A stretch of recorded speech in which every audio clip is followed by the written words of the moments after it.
अस्सलामुअलैकुम नाज़रीन, प्रोग्राम खबर से खबर में नातिया मिर्ज़ा में खुश आमदीद। नाज़रीन, सियासी लड़ाई आखिरी मराहिल में दाखिल हो गई है, या अगर हम ये कहें कि जो जंग का तबले होता है तबले जंग बच गया है। हुकूमत की पूरी कोशिशें हैं, पूरी इत्तेहादी हुकूमत है कि किसी तरह भी इमरान खान को नाअहल करार दिया जाए और उनको अगले यानी 2023 का जो मंजरनामा होगा या सियासी मंजरनामा कह रहे हैं या जो इलेक्शंस होंगे उनसे उनको आउट करा दिया जाए। दूसरी तरफ पीटीआई ने 1 माह का अल्टीमेटम दे दिया और उन्होंने कहा कि इससे ज़्यादा हम इंतज़ार नहीं कर सकते। अगले 2 दिन बाद जो उनका जलसा होगा उसमें वो अगला राय अमल भी शेयर करेंगे अवाम के साथ भी और ज़ाहिर है अपने लोगों के साथ।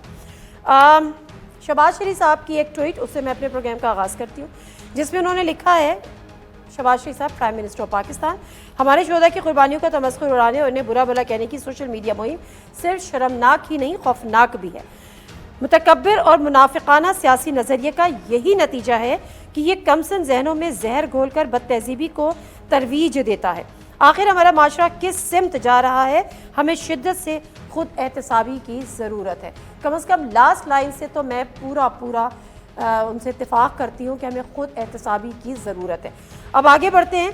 आज तलाल चौधरी साहब मुस्लिम लीग नून के रहनुमा, उन्होंने एक प्रेस कॉन्फ्रेंस की, ज़रा एक क्लिप सुन लेते हैं क्या कह रहे थे। साबित हो चुका है, सिर्फ सजा का तयन बाकी है। इसको रिलीफ देने वाले तारीख में मुजरम कहलाएंगे। अगर 62-63 इमरान खान पे ना लगी तो पाकिस्तान में जितने लोगों को लगी है वो फिर गलत साबित होगी। पैसे भी बरामद होंगे और खान साहब आपको जेल भी जाना पड़ेगा। खान साहब आपको जेल भी जाना पड़ेगा, लेकिन फवाद चौधरी साहब भी जो है वो किसी से कम नहीं है। आज एक तड़ी उन्होंने भी लगाई है, सुनते हैं। किस माई के लाल में ज़रूरत है कि इमरान खान को डिस्क्वालीफाई करें? इमरान खान के बगैर पाकिस्तान की सियासत क्या है? अल्लाह हमने जिस तरह से अब अपनी आखिरी मरहले की तैयारी कर ली है और हुकूमत को हम इलेक्शंस से, इंतखाबात से भागने नहीं देंगे।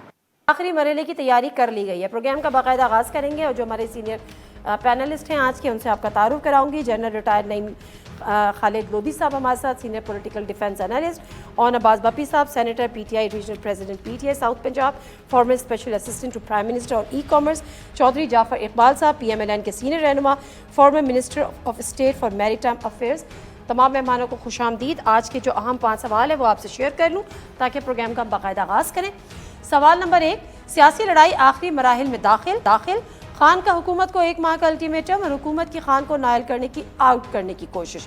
खौफनाक लड़ाई का अंजाम क्या होगा? सवाल नंबर 2, पीटीआई का ताकतवर हल्कों को ताकत का मरकज मानने से इनकार, असल ताकत अवाम को दिया करार, क्या वाकई इस बार फैसला अवाम करेगी? सवाल नंबर 3, वफाक और पंजाब आमने सामने, अहम गिरफ्तारियों की एक दूसरे को धमकियां, किस किस पर लटक रही है गिरफ्तारियों की तलवार? सवाल नंबर 4, सोशल मीडिया पर इदारों के खिलाफ ट्रोलिंग पर उठते सवालात, हो तो गलत रहा है लेकिन हो क्यों रहा है, कोई सोचेगा? सवाल नंबर 5, मुस्लिम लीग नून की सियासी बका के लिए नवाज शरीफ की वापसी नागुज़ीर, वापसी में रुकावट क्या है? प्रोग्राम का बाकायदा आगाज़ करते हैं और अब्बास बप्पी साहब इस बात से कि आपको भी लगता है कि जो सियासी लड़ाई है वो अपने आखिरी मराहिल में हो चुकी है, क्योंकि 4 माह तो ऑलमोस्ट गुजर चुके हैं। आप लोग पावर शो करते हैं, फिर वापस आते हैं, फिर एक एहतजाज करते हैं, फिर वापस आते हैं, अदालतों में जाते हैं, कभी रिलीफ मिल जाता है, कभी रिलीफ नहीं मिलता।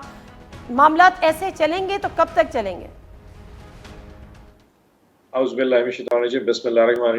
बीबी अक्सर पिछले 4 माह के अगर टोटल आप इसको एक साइक्लिकल एक रिकॉर्ड को जरा गौर से देखें तो आहिस्ता आहिस्ता जिस जगह से हमने 10 अप्रैल को शुरू किया था, आज 1 अगस्त को या 5 अगस्त को हम एग्जैक्टली उसकी अब पीक के ऊपर वापस आ चुके हैं। हुकूमत हमारी गिराई गई एक साजिश के नतीजे में, उसके बाद करते करते फिर एक ज़िमनी इंतखाब हुआ जिसमें सारे एक्सपेक्ट कर रहे थे कि शायद वो इंतखाब हम हार जाएंगे, इंतखाब जीत गए, फिर आखिर में जाके अब ईसीपी को इन्वॉल्व कर दिया गया। अब यकीनन आखिरी लड़ाई तो शुरू हो चुकी है, बट द पॉइंट रिमेन्स, हमारा टारगेट जनरल इलेक्शंस है।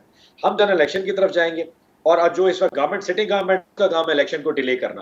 पॉइंट बहुत सिंपल सा है, अगर हमने हुकूमत ही करनी होती तो यकीन जानिए पंजाब में और केपी की गवर्नमेंट लेने के बाद, आजाद कश्मीर और जीबी की गवर्नमेंट लेने के बाद, अगर हमारी जगह पे ये पॉलिटिकल जमातें होती तो इन्होंने कभी इलेक्शन में नहीं जाना था। बिकॉज वो कहते हैं यार एट द एंड होना तो हुकूमत में है, मजे तो वो हुकूमत में लेने हैं। तो जो मजा पंजाब की हुकूमत या केपी में है पड़ा, वो फेडरल में तो 18वीं तरमीम के बाद वैसे नहीं है। लेकिन क्यों हम एक नजरिए की जंग लड़ रहे हैं? हम चाहते हैं कि इस वक्त जो सिटिंग गवर्नमेंट है, जो फेडरेशन में बैठी है, उसके पास मैंडेट नहीं है। यानी कि लूली लंगड़ी हुकूमत पाकिस्तान को जो इस वक्त मुआशरत मसाइल है, जो पॉलिटिकल क्राइसिस है, वो उसको हल करने की पॉइंट उसके पास ताकत नहीं है। सो हमारा पॉइंट है, इस सारे फसाद की जड़ का मसला सिर्फ एक है, जनरल इलेक्शन में चाहते हैं, अवाम के पास एक मैंडेट लेने जाते हैं, एक फ्री एंड फेयर इलेक्शन करवाते हैं और अवाम को कहते हैं यार आप जिसको सिलेक्ट कर ले और 5 साल दे, let him rule over it. और यकीन जानिए इससे बड़ा बेहतर सोल्यूशन और हो नहीं सकता। अनफॉर्चुनेटली जो लेकिन ऑन अब्बास बप्पी साहब, आप ये कह रहे हैं कि आपको वफाक में हुकूमत करने से कोई गर्ज नहीं है। खान साहब तकरीरों में कहते हैं मुझे 2/3 अक्सरियत दो ताकि मैं एक तगड़ी हुकूमत कर सकूं। फिर नहीं, आपने पॉइंट मेरा समझा नहीं। मेरा पॉइंट ये था कि इस वक्त जिस पोजीशन में हम हैं, हमारी जगह पे कोई और पॉलिटिकल जमात नहीं कहती यार छोड़ो हुकूमत को, 1 साल पंजाब की गवर्नमेंट एंजॉय करना। हम सियासत नजरिए की करते हैं, हम पाकिस्तान की अवाम की बात करते हैं। और फेडरेशन की जमात हुकूमत जब तक मजबूत नहीं होगी, पाकिस्तान प्रॉस्पर नहीं कर सकता। अनफॉर्चुनेटली फेडरेशन में जो हुकूमत है वो बैसाखियों पे खड़ी है। सो हल यही है कि सारी असम्बलियां तोड़ी जाए, एक जनरल इलेक्शन का ऐलान किया जाए और अवाम को इस पूरी एक जो एक गू मगू की कैफियत है उससे बाहर निकाल के एक नए मैंडेट लिए कि फ्रेश मैंडेट पे 5 साल की प्लानिंग लेके जी। ये हमारा पॉइंट ऑफ व्यू है। अच्छा, मैं जरा चौधरी साहब की तरफ जाता हूँ। जनरल साहब मैं आपकी तरफ भी आती हूँ। सर चौधरी साहब, अब ये तो फाइनल कह रहे हैं, बिल्कुल सही बात है कि हम फाइनल राउंड में दाखिल हो गए, हुकूमती इत्तेहाद भी फाइनल राउंड में दाखिल हो गया है ये सियासी लड़ाई लड़ने को। क्योंकि अगर आप ये चाहते हैं कि जो आपके साथ -1 हुआ था अब यहां पर भी -1 हो, तभी बदले की आग बुझेगी। देखिए नादिया, ना बतौर मुस्लिम लीग और ना ही बतौर वफाकी हुकूमत ये मैंडेट है शहबाज शरीफ साहब का या मुस्लिम लीग नून का कि -1 करे।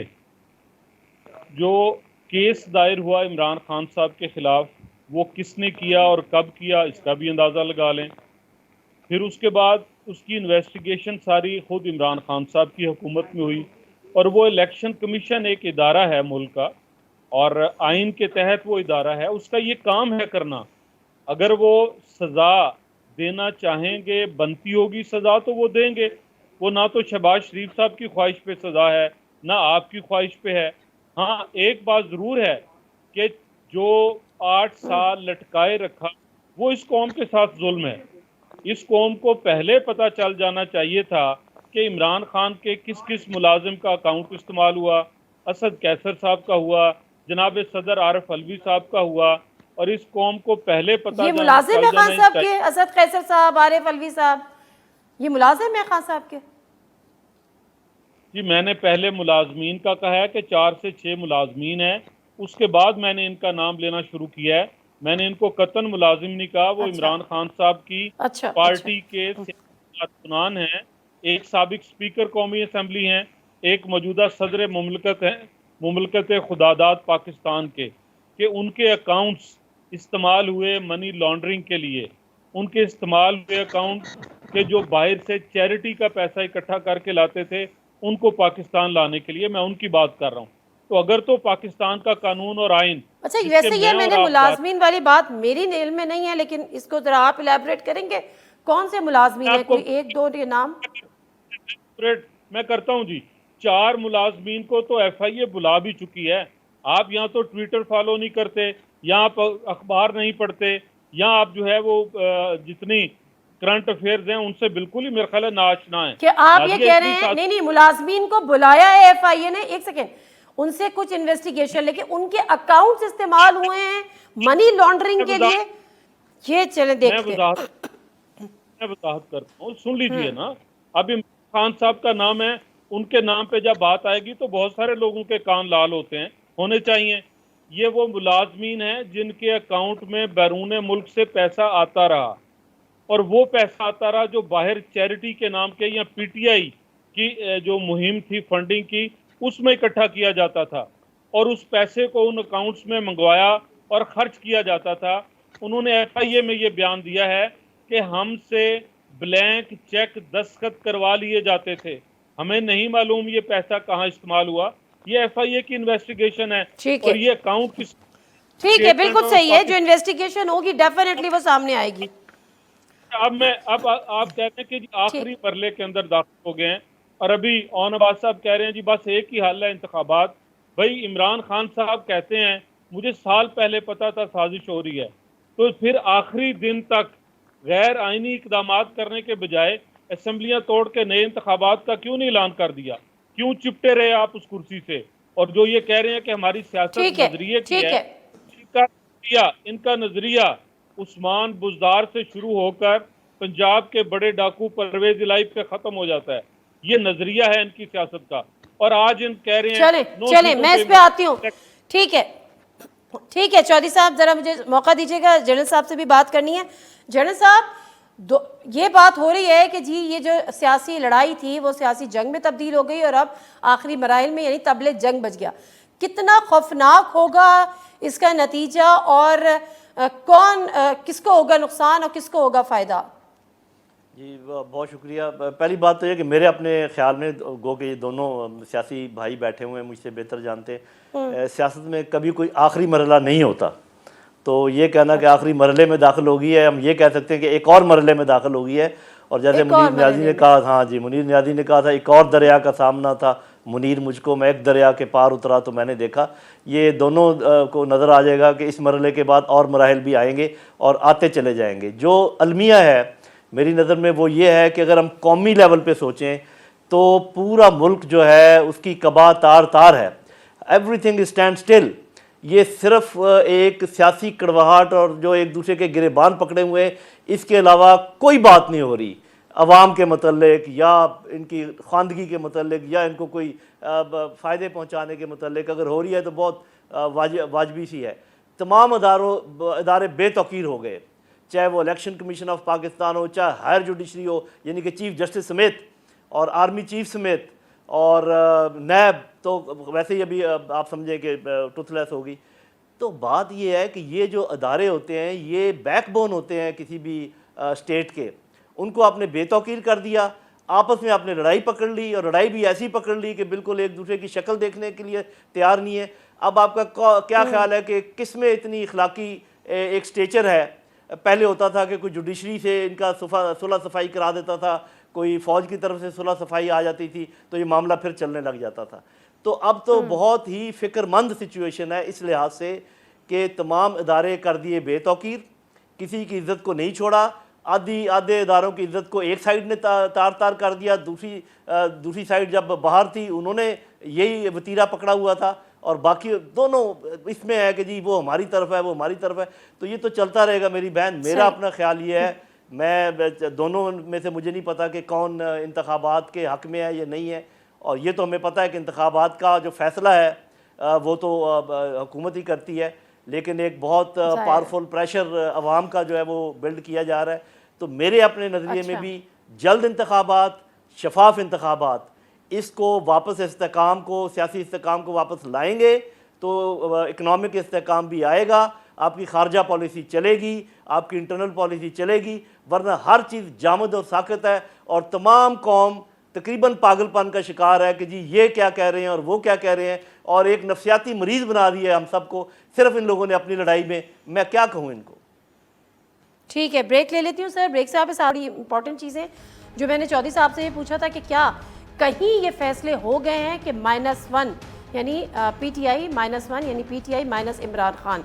और दूसरी बात ये कि जो ताकतवर हल्कों की बात हो रही थी तो आज भी फवाद चौधरी साहब से पूछा गया और बारह वो इस बात को रिपीट करते हैं कि जिनको ताकत का महवर समझा जाता था वो अब इररेलेवेंट हो गए, असल ताकत का महवर अवाम है। लेकिन क्या ऐसा है? ब्रेक लेते हैं, वापस आते हैं।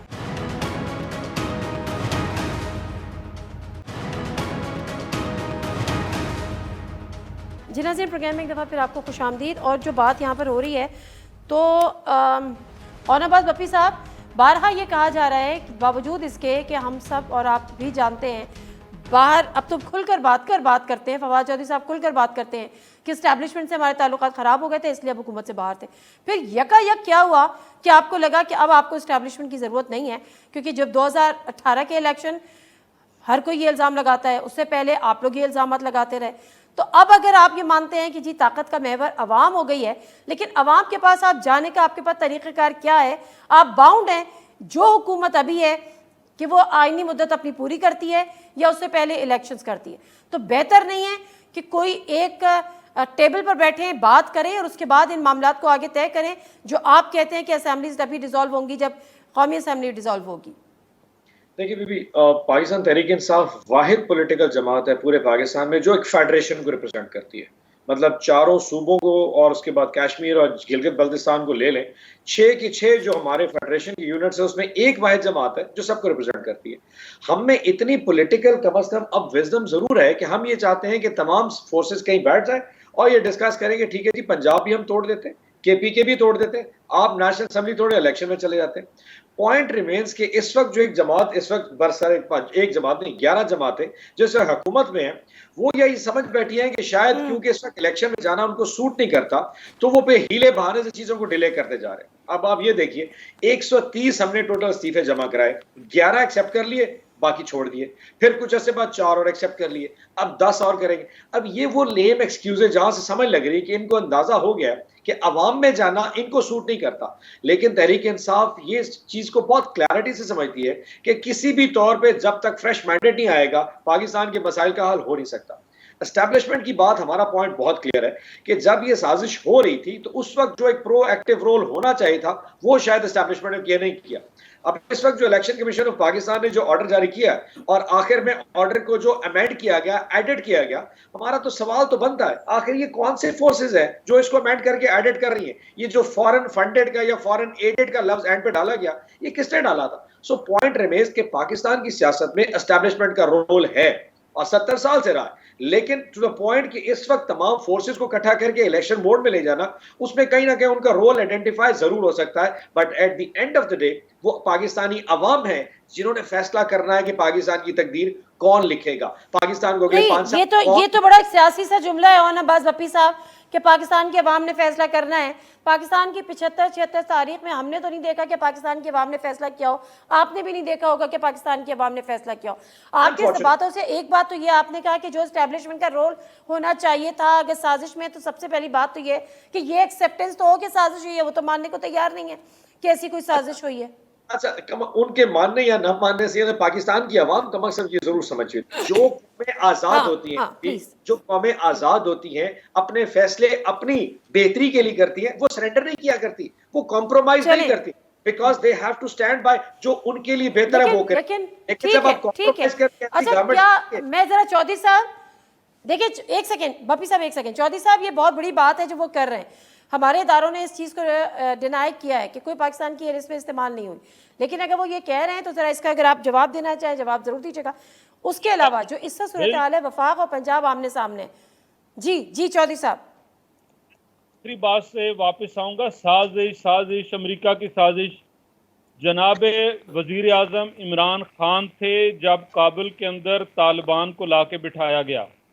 पाकिस्तान की सिर्फ एयर स्पेस नहीं अमेरिका के इस्तेमाल हुई, पाकिस्तान के एयरपोर्ट से इस्तेमाल हुए।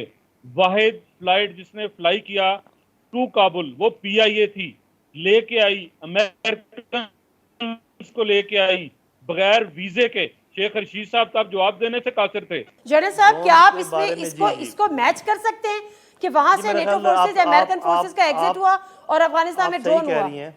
आप सही कह रही हैं, बिल्कुल मुख्तलिफ दो सिचुएशन है। लेकिन जो ड्रोन के बारे में मैं एक चीज़ क्लैरिफाई करना चाहूँगा, एक तो ये है कि हमें अपने इदारों पे एतबार होना चाहिए जब वो कोई बात करें। तो जो आपका ओरिजिनल सवाल था कि क्या -1 अगर हो, देखिए पहली बात तो ये कि -1 अगर कोई ये कहे जी -1 हो जाएंगे और ये दूसरा ये कहे कि कोई माई का लाल नहीं कर सकता, तो ये फैसला तो इन दोनों पार्टियों ने नहीं करना है, ना PDM ने करना है ना PTI ने करना है। वो फैसला तो जहाँ होना है सो होना है। लेकिन इसका नतीजा क्या निकलेगा? क्या जब नवाज शरीफ को माइनस किया गया तो क्या कमज़ोरी हो गई नून में? क्या आज भी वो एक तवाना जमात नहीं है? क्या आज भी उनके तमाम फैसले नवाज शरीफ साहब नहीं करते? तो मेरा ख्याल है कि ये -1 करने की सही तो हो सकती है, अपरेंटली एक लॉ के ज़रिए हो सकती है, आप लोगों के दिलों से किसी को नहीं निकाल सकते।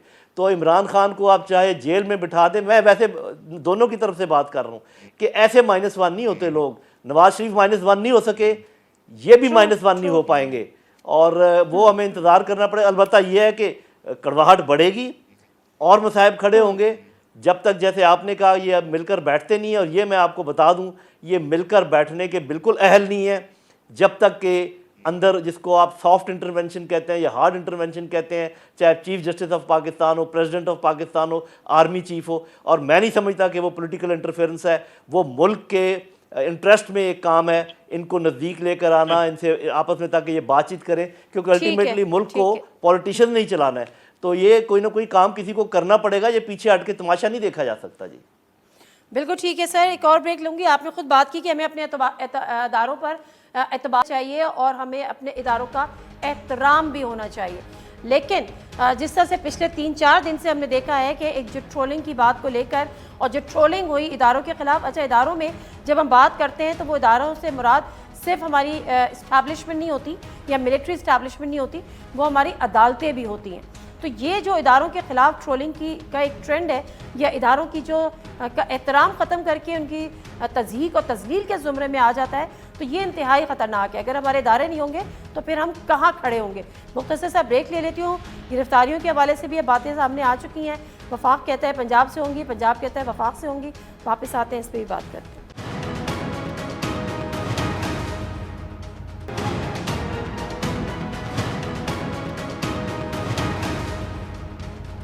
जी नज़ीर, प्रोग्राम एक दफ़ा फिर आपको खुशामदीद। और प्रोग्राम के पहले से मैं आपने देखा था तलाल चौधरी साहब बात कर रहे थे, गिरफ्तारियाँ भी होंगी, नायनियाँ भी होंगी, और फवाद चौधरी साहब ने भी इस हवाले से कुछ बात की है।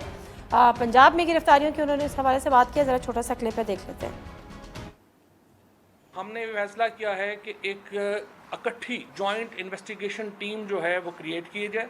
ये तकरीबन दर्जनों FIRs हैं जो 25 मई के वाक़यात के ऊपर जो हैं वो दर्ज हो रही हैं, और उसमें जो राना सनाउल्लाह हैं उनको नामज़द किया गया है, अता तारड़ नामज़द हैं, हमज़ा शहबाज उसमें नामज़द हैं, अहमद मलिक साहब मेरे दोस्त हैं वो नामज़द हैं। इन तमाम लोगों को पंजाब पुलिस इन्वेस्टिगेशन टीम में तलब करेगी, जो मॉडल टाउन का मॉडल है। पंजाब हुकूमत उसके ऊपर भी जो है वो तेज़ी से आगे बढ़ेगी, और हमें उम्मीद है कि वफाकी हुकूमत इस ज़मन में हमारे साथ ताउन करेगी। और अगर पुलिस को ये लोग मतलूब होंगे तो फिर इनको ओहदों से हटा के इनको गिरफ्तारी की इजाज़त जो है वो दी जाएगी।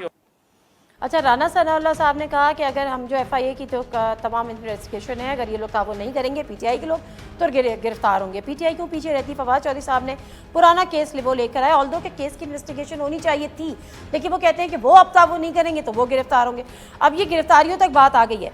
और अब्बास भप्पी साहब, मैं तो शुरू से शक में हूँ कि जो मॉडल टाउन सानिया था, उसके जो भी उसके मुजरिम थे वो उनको कैफरे किरदार तक पहुंचना चाहिए था या पहुंचना चाहिए है।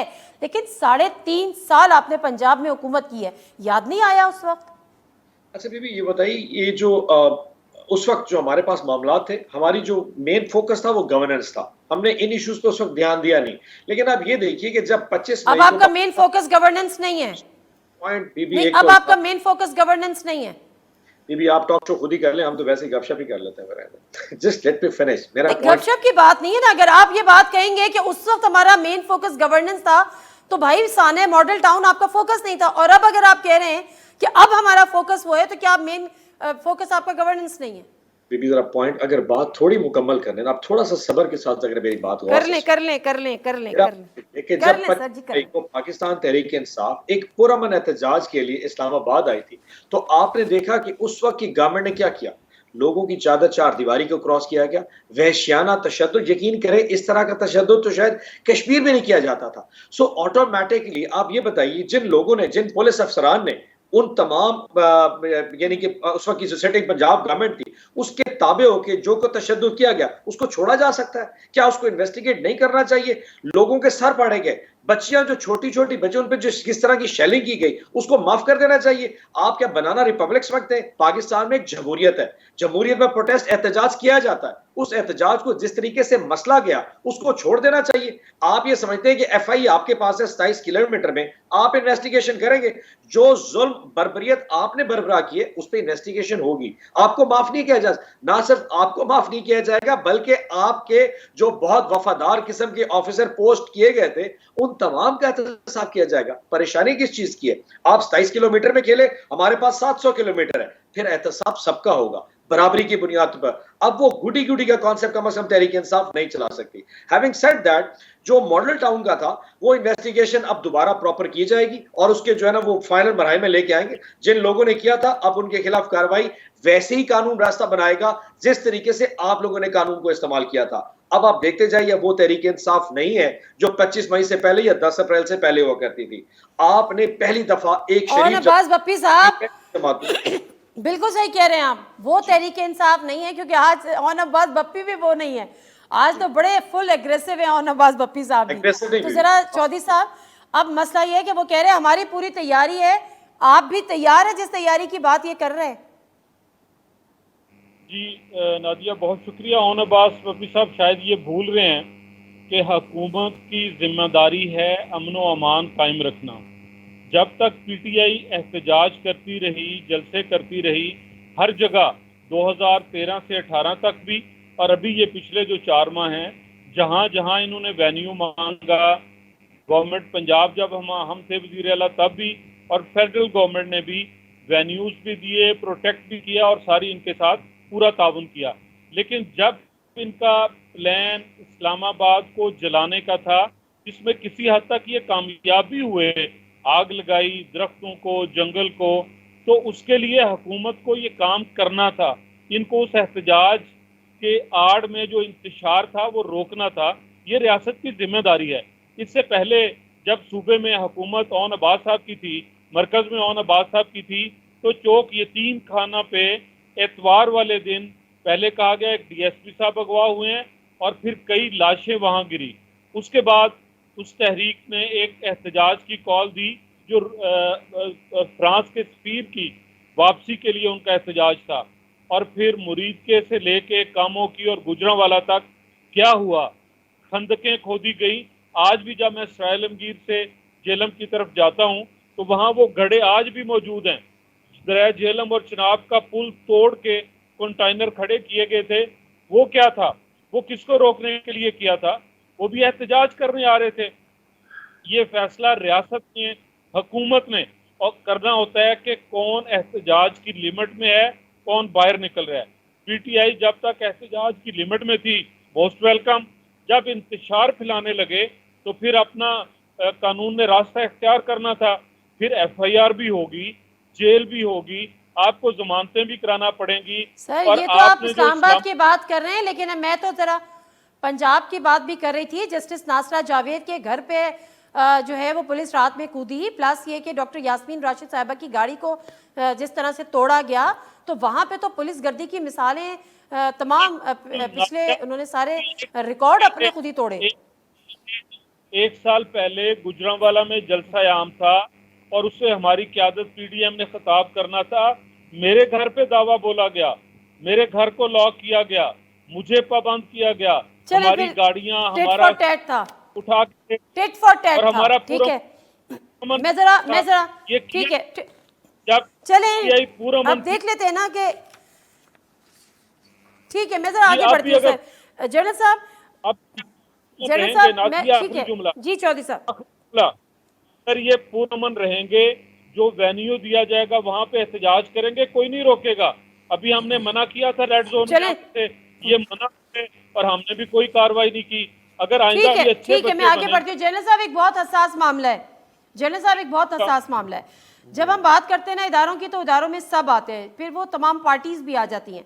जो सोशल मीडिया पे इदारों के खिलाफ ट्रोलिंग हो रही है, यकीनन वो गलत है। मतलब कोई भी पाकिस्तानी उसकी हिमायत करने का सोच भी नहीं सकता, लेकिन सर हो क्यों रही है?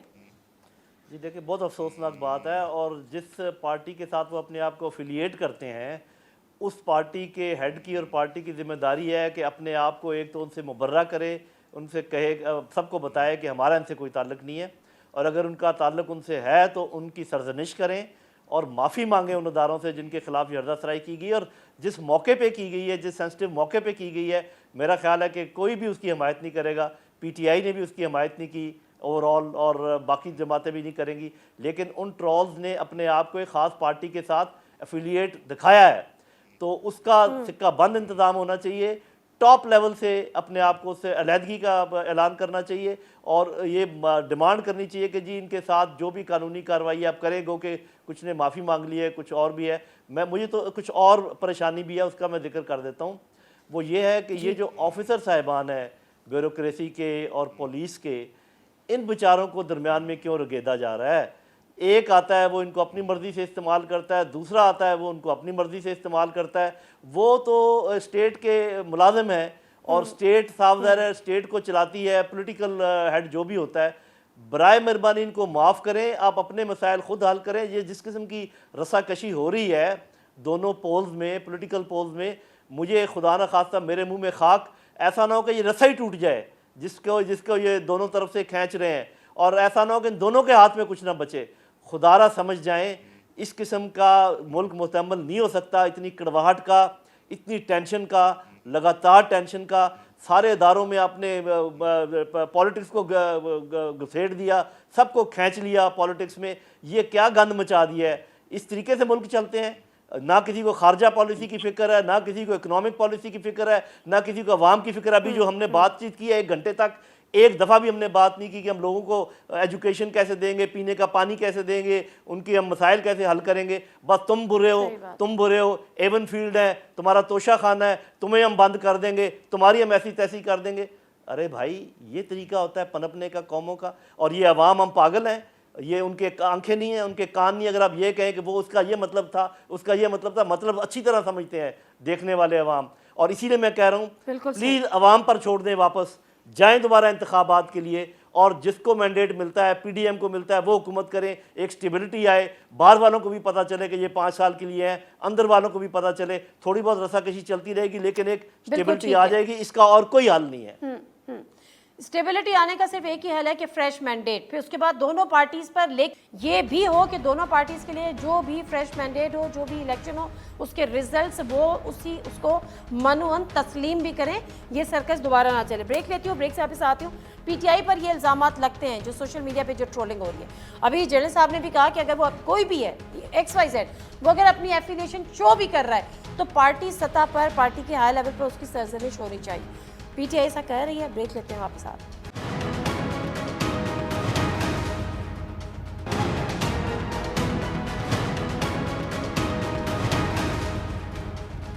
जी नाज़रीन, प्रोग्राम में एक दफ़ा फिर आपको खुशामदीद कहते हैं। जब हम इदारों के पे सोशल मीडिया ट्रोलिंग की बात करते हैं तो वो हमारे लिए इंतहाई काबिल तकलीफ़ भी है, काबिल अज़ियत भी एक चीज़ है जो कि नहीं होना चाहिए था। हम बारहा ये बात करते हैं कि आप किसी पर्टिकुलर चीज़ पर आप तनकीद तो कर सकते हैं लेकिन किसी की तज़लील नहीं कर सकते। जनरल साहब ने भी फरमाया और नवाज़ भट्टी साहब कि अगर किसी ने भी उस पार्टी का सहारा लेने की भी कोशिश की है या अपनी एफिलिएशन भी ज़ाहिर की है तो इसकी कंडेमनेशन होनी चाहिए। और अब आप देख रहे हैं कि किस हद तक हाइप क्रिएट हो गई है। तमाम जमातें आके इस पर प्रेस कॉन्फ्रेंस कर रही हैं, तमाम जगह से इस किस्म के बयानात आ रहे हैं। तो ये कंट्रोल करना पड़ेगा किसी ना किसी लेवल पर सर। अच्छा बीबी, पहली बात तो ये कि ये कोई भी जमात या कोई भी लोग इस तरह की ट्रोलिंग कर रहे हैं उसको कोई जमात ओन नहीं करती। और पाकिस्तान तहरीक इंसाफ तो वैसे भी, बल्कि मैं तो आज से कुछ 10 दिन पहले एक मीटिंग अटेंड की थी बनीगाला PM साहब के साथ। वहां पे उनको रिपोर्ट पेश की कि बॉट्स ऐसे हैं जो बाकायदा PTI का नाम इस्तेमाल करके इस तरह के काम कर रहे हैं। तो PM साहब ने बड़ा क्लैरिटी, इमरान खान साहब ने बड़ा क्लैरिटी से कहा था कि ऐसे सबको कंडेम करो और उन तो हमारा कोई ताल्लुक नहीं है। एंड आई एम श्योर कि ऐसे बहुत सारे हमारे मुखालिफ भी होंगे जो हमारा नाम इस्तेमाल करते हैं, क्योंकि हम समझते हैं इदारों की मजबूती से मुल्क मजबूत होगा। लेकिन आप ये देखिए, वो तो चलो ट्रॉल्स हो गए, कोई बच्चा होगा, कोई यूथ होगा, कोई बॉट्स होंगे, कुछ भी हो सकता है जिससे हमारा कोई ताल्लुक नहीं। जो लोग ओपनली ट्रॉलिंग करते हैं उनके बारे में भी सोचना पड़ेगा। अब आज से हफ्ता पहले जब सुप्रीम कोर्ट ने डिसीजन दिया 3 रुकनी बेंच ने, उन 3 मुअज़्ज़ज़ जजेस के हवाले से जो ओपन ट्रोलिंग एक होती है ना छुप के की जाए, मरियम नवाज शरीफ की स्टेटमेंट देख लें, सनाउल्लाह की स्टेटमेंट देख लें, पूरी PDM की स्टेटमेंट उठा के देख लें, वो ट्रोलिंग सारी दुनिया के सामने, उसको किसी ने कंडेम नहीं किया। आज से 1 साल पहले जब ये गवर्नमेंट से बाहर नाम के साथ साथ ट्रेंड्स चले थे, तो नाम जजों के नाम लगा के उनकी फैमिलीज को उठाया गया। आज से 1 साल पहले जब गुजरांवाला के अंदर उस वक्त नवाज शरीफ ने उठा के और फौज का और उसके chief of the army staff का नाम लिया था, वो ट्रॉलिंग सारी दुनिया के सामने। मरियम नवाज शरीफ का जो स्टांस रह गया एस्टैब्लिशमेंट के हवाले से जब हम गवर्नमेंट में थे, वो सारी दुनिया के सामने। सो वो जो किसी ने सोशल मीडिया पे अगर बॉट्स ने कर दिया तो हम कंडेम कर रहे हैं। जो लोग खुलेआम फिर रहे हैं सारी आवाम के सामने, आपकी फौज को, आपकी अदलिया को निशान बनाते रहे, उसके बारे में कोई बात नहीं करना चाहता, मीडिया उसके हाइड आउट करता है। आई थिंक मजम्मत सबकी करनी चाहिए। ये इदारे हैं तो पाकिस्तान है, आप इनको यस ओपनली अगर आपने कोई बात करी तो क्रिटिसाइज जरूर करें, ओपनली बात करें, और वो एक किस्म की पॉजिटिव क्रिटिसिज्म होना चाहिए जिससे एक चीज में कोई कंस्ट्रक्टिव डिस्कशन स्टार्ट हो सके। जैसे कि हमारा पॉइंट ये था कि अगर ऐसा कोई काम पाकिस्तान में हो रहा था तो इंटरवेंशन होनी बनती थी, इस चीज को रोका जाना बनता था, ये एक डिस्कशन हो सकती है। लेकिन कहना कि किसी एक शख्सियत को या किसी इदारे, that's totally wrong across the board, एक बहुत गलत रद्द-ए-अमल है। ठीक है, मैं कुछ क्लिप्स चलाना चाहूँगी, उसके बाद मैं चौधरी साहब की तरफ जाऊँगी, लेकिन क्योंकि बात यह है कि जब अपने की चीज़ें होती हैं तो फिर उसकी जवाबदेही मुश्किल हो जाती है, इल्ज़ामात लगाना बहुत आसान हो जाता है। जिस तरह से अभी के पहले भी इस किस्म की ट्रोलिंग हुई है, जलसों में बाकायदा हमने देखा है कि नाम लिए गए हैं, हमने जलसों में देखा है कि मुखालफत में कहीं तज़हीक आमेज़ नारे लगाए गए हैं, लेकिन आज सब दूध से नहा धोकर आ गए। कुछ अर्से पहले एक बेनज़ीर साहिबा का बड़ा एक इंटरव्यू वायरल हुआ था, अभी भी ज़रा वायरल हुआ है, जो फॉरेन फंडिंग की बात हो रही है, उस पर बड़ी PMLN और इत्यादि जमातें बात कर रही हैं। सुन लेते हैं बेनज़ीर भुट्टो साहिबा इतने सालों पहले क्या कह के गई थी। 1989 की बात है कि उसामा बिन लादेन ने $10 मिलियन भेजा था एक फौजी जनरल को, और उस फौजी जनरल ने उसामा बिन लादेन को नवाज शरीफ से मिलाया और कहा कि ये हमारी मदद कर रहा है। ये नो कॉन्फिडेंस मूव 1989 की असेंबली में हुआ, जो डिफीट हुआ। चले, बेनज़ीर साहिबा तो अब इस दुनिया में नहीं रही, लेकिन उनके बेटे बिलावल भुट्टो ज़रदारी इस बात पर कुछ अरसे पहले तक कायम थे। क्या कहते थे वो भी सुनते हैं। मियां मोहम्मद नवाज शरीफ जिया उल हक का बेटा है। मियां मोहम्मद नवाज शरीफ का असल बाप जिया उल हक है। ये पहले उसामा बिन लादेन से फंडिंग लेता था शहीद बीबी की हुकूमत को गिराने के लिए। इस फंडिंग पे भी बात करेंगे, लेकिन उसके साथ साथ JUIF के सीनियर रहनुमा हाफिज हुसैन अहमद साहब ने भी मेरे एक प्रोग्राम में एक बात की थी कि वहाँ पर भी फॉरेन फंडिंग होती है, लीबिया के हवाले से उन्होंने बात की थी। वो भी छोटा सा क्लिप है, सुनते हैं। पेशावर में जो जमीयत उलमा इस्लाम फे का दफ्तर है और मौलाना का घर है, उसके पेशानी पे खुद एक वो बोर्ड लगा हुआ है मार्बल का, और उस पे लिखा हुआ है कि ये तामीर जो है कर्नल मोहम्मद कज़ाफी यानी लीबिया के फंड से हुआ है। और वो अशखास भी जिंदा है जो मौलाना के साथ गए थे, और मैं समझता हूँ कि इसके लिए तमाम शवाहिद की ज़रूरत नहीं है। हमने ये नहीं कहा था कि फंड किसने खाया, हमने कहा था कि फंड आया है। अब ये तो एजेंसियों का काम है, ये अदालत का काम है, नैब का काम है, इलेक्शन कमीशन का काम है कि वो तहकीक करे। अलबत्ता अगर उनको हमारी किसी गवाही की ज़रूरत है तो हम हाजिर हैं। अच्छा, ये उनके अपने जमात के सीनियर रहनुमा थे, वो ये बात कर रहे थे, और ये तकरीबन इस बात को 1.5 से 2 साल हो गए, लेकिन उस तक इदारों ने उस पर अभी तक इस पर कोई इन्वेस्टिगेशन नहीं है। तो इस्लामाबाद हाईकोर्ट के फैसले के मुताबिक एक ही दफ़ा तमाम जमातों के हवाले से अगर हो जाए तो सबसे बेहतर है कि उनकी सबकी स्क्रूटनी हो जाए। अच्छा चौधरी साहब, ये मुस्लिम लीग नून की जो अब सियासी बका है, जो कहा भी जा रहा है आपकी अपनी सफ़ों में भी कि नवाज शरीफ साहब की वापसी नागुज़ीर हो चुकी है, आपकी अपनी हुकूमत है, नवाज शरीफ साहब क्यों नहीं आ रहे? नादिया, बहुत सारे सवाल पहले रह गए हैं। मैं आखिरी जो अभी आपने किया, नवाज शरीफ साहब आएंगे, हुकूमत हमारी हुई ना हुई, 12 ने पाकिस्तान आना है। पहले भी आए, परवेज़ मुशर्रफ का मुकाबला करने के बाद उनके बावर्दी सदर होते हुए मियां नवाज शरीफ वापस आए, और फिर वो वर्दी उतारी भी जमहूरी अंदाज में। अब मैं आ जाता हूँ जो बात आप पहले कर रही थी, और आपने बहुत सारे बयानात सुनाए। लेफ्टिनेंट जनरल रिटायर्ड ज़हीरुल इस्लाम, वो DG रहे ISI के, पिछले दिनों एक इंतखाबी जलसा से खिताब हुए। आपके पास वीडियो होगी, चला दें। हमने देखा दोनों जमातें ये कर रही हैं, हमने फिर तीसरे इनको जो है वो ला के खड़ा किया। अच्छा, आप अपनी बात का जवाब नहीं देंगे? बात का मैंने कहा कि मियां नवाज मसला ये के पहले भी आए थे। अगला जवाब ये दे रहा हूँ। नहीं, मैं तो बेनज़ीर भुट्टो साहिबा वाली बात पे कर रही हूँ जी। मैं ये फॉरेन फंडिंग के ज़िम्मे में नहीं आता। भाई इदारे मौजूद हैं, हमें बुलाएं, किस कटहरे में बुलाना है, हम हाजिर हैं आने के लिए। Exactly, this is the point, this is the point. ठीक है, thank you very much Chaudhry साहब, प्रोग्राम का वक्त बिल्कुल खत्म हो गया है। बिल्कुल ठीक है, बिल्कुल ठीक है, बहुत अच्छी बात है। यही तो हमारा पॉइंट है, और यही इस्लामाबाद हाई कोर्ट ने कहा था कि तमाम जमातों की स्क्रूटनी हो, तमाम जमातों की फॉरेन फंडिंग या अगर जो भी लोकल फंडिंग है, ये प्रॉब्लम है या नहीं है, इल्जामात लग रहे हैं, एक ही दफ़ा सबको वॉशिंग मशीन में डालें, धो के निकालें। तमाम मेहमानों का शुक्रिया। नादिर मिर्ज़ा को इजाज़त दीजिए। अल्लाह हाफ़िज़।